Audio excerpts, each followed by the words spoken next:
There was a time when faith was accused of blinding humanity, when religion explained everything, and questioning was heresy. Then came science, curious, humble, experimental, a light against the fog of superstition. But today, centuries later, something ironic happened.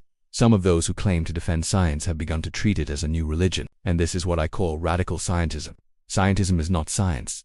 It's the worship of science. It's the belief that the scientific method is not just a way to know the world, but the only way, that anything which cannot be measured cannot exist.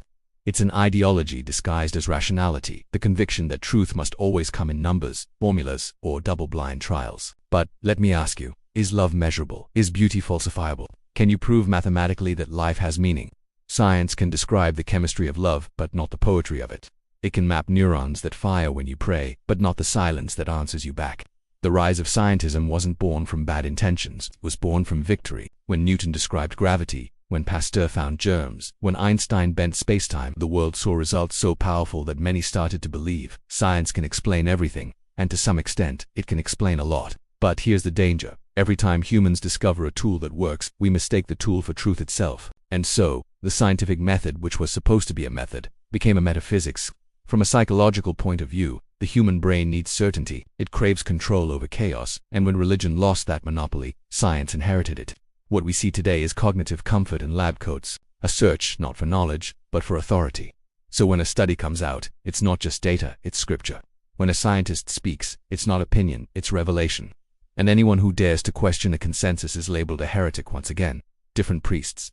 Same cathedral. Clovis Jabachus Filiu once said the tragedy of truth is that it always wants to be alone. Science, at its best, is dialogue. It's error, correction, doubt. But scientism eliminates doubt. It replaces inquiry with ideology. The philosopher Karl Popper taught that science advances through falsification, through being wrong, not through being certain. But radical scientism fears error more than ignorance. It replaces humility with arrogance. And that's when science stops being science and becomes theology in a lab coat. If you think this is exaggerated, observe the similarities.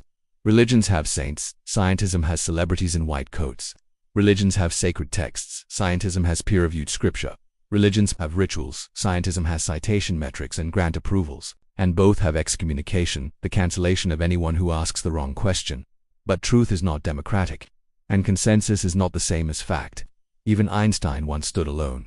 None of this means science is false, it means science is human. In Judaism, there's the idea that wisdom is sacred but incomplete. In Christianity, Thomas doubted and Christ blessed his doubt. In Islam, seeking knowledge is an act of faith itself. And in Buddhism, even enlightenment is questioned until experienced. All of these paths teach the same lesson. Truth is not an object, it's a horizon. We walk toward it, but we never arrive.